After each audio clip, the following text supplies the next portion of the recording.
Welcome to Blonde Girl After Dark, where the lights go down and the real stories come out. What y'all don't see is what it takes for me to live my life. And I don't mean that in a glamorous way. This is episode 4. What happens when the cameras go off? Ice cream or wine? Go grab it and let's get into it. I make blondness look easy.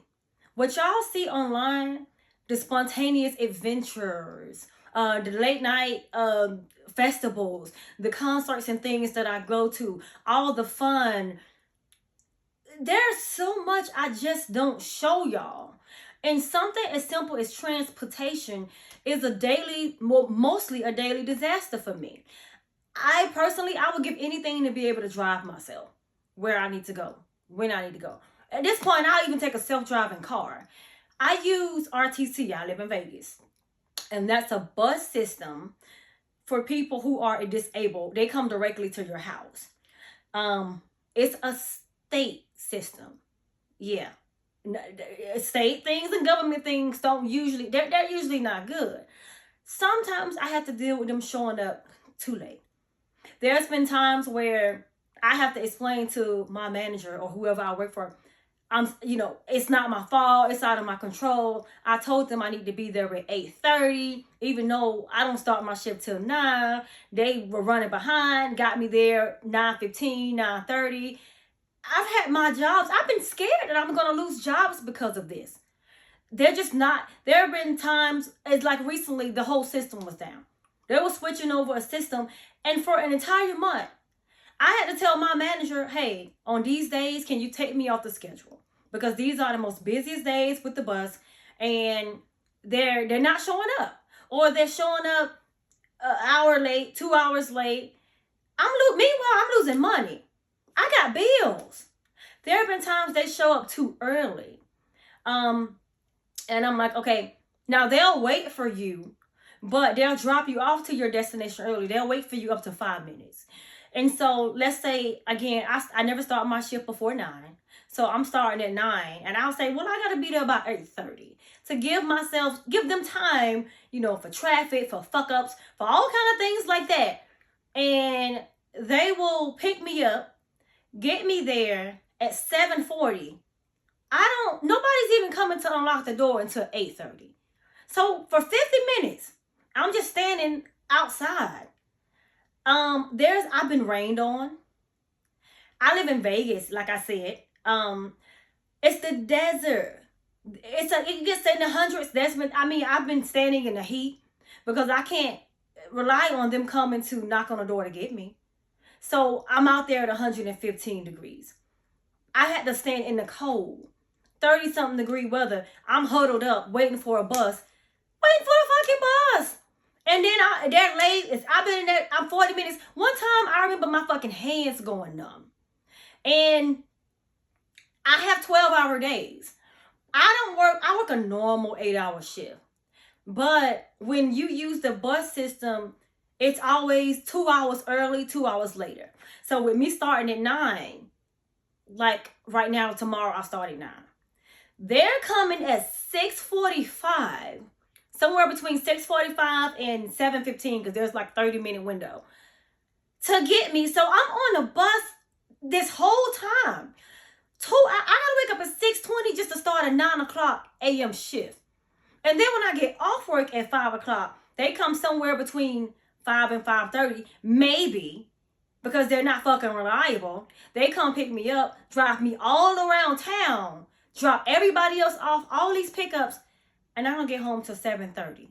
I got off at fucking 5. And I may get home at 7:30 if they're on time. And like, it doesn't feel good when you have to rely on a system that constantly fails you. I have to always align my schedule up. Another thing, I'll have to always align my schedule up with somebody else's. Anytime I need to go do something that requires a sighted person to be with me, I can't just go do it. I gotta see who's available, who can take me, or I have to, a friend have to make that accommodation, take off work, leave work early, because we don't have any days that match up in time, just so they could take me. Doctor's appointments, That's a good example, for example. That's a good one. I go to a doctor's appointment, I have to make sure somebody's available to take me before I even schedule it. And then I'm selective about who I choose, because now if it's a in the examination room, sure, I'm in there by myself. But especially when it's a new doctor's visit, all that paperwork, not everybody has the paperwork online. So my friend, whoever's with me, is knowing all my business. All those little personal questions they fucking ask you, I have to tell them what to put on the paper. No privacy. Privacy is gone. Because I'm blind, everything has to be accommodated. I have different friends. I have my friends rotate. So in my complex, they don't have sidewalk. I mean, we have a little bit of sidewalk, but not enough that leads like entirely to the mailbox. So, you're crossing streets and grass and all kinds of things. You can't really get there. So I have one friend that'll come and check the mail and read it to me. And then I have another friend that'll come and take out the trash for me. Everything needs to be accommodated. When I start a new job, every time I start a new job, I have to give at least 3 weeks in between that job, because I have to learn where everything is. The break room, the microwave. I'm a massage therapist. Where the dirty sheets go? How do I refill my oil bottles? How to get around in the bathroom? I have to get with a mobility instructor to teach me all the layout of an entirely different new space. Every time I'm in that environment, everything has to be accommodated. And I must say, I don't want to lose my independence.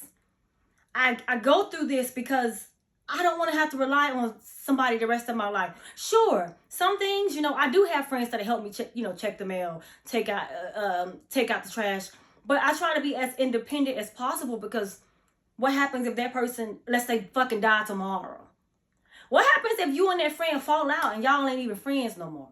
And this was the person you solely relied on. So I try to keep that minimal.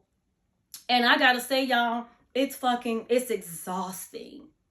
It's tired. Sometimes I'm tired.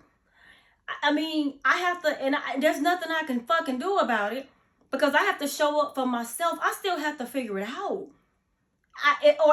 Or what? What? Go back to who gonna help take care of me?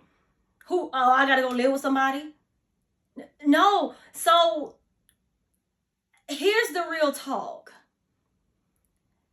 Not everything you see on camera is what it is. My life isn't all that glorifying. It's complicated, actually. It's not this empowering thing.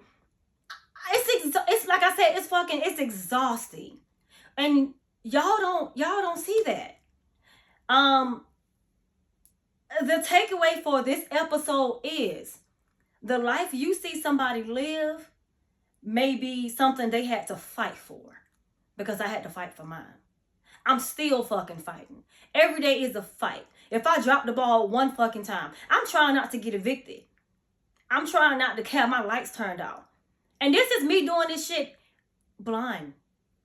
So, these are things I don't usually admit out loud, but I'm going to admit a whole lot more in the next episode.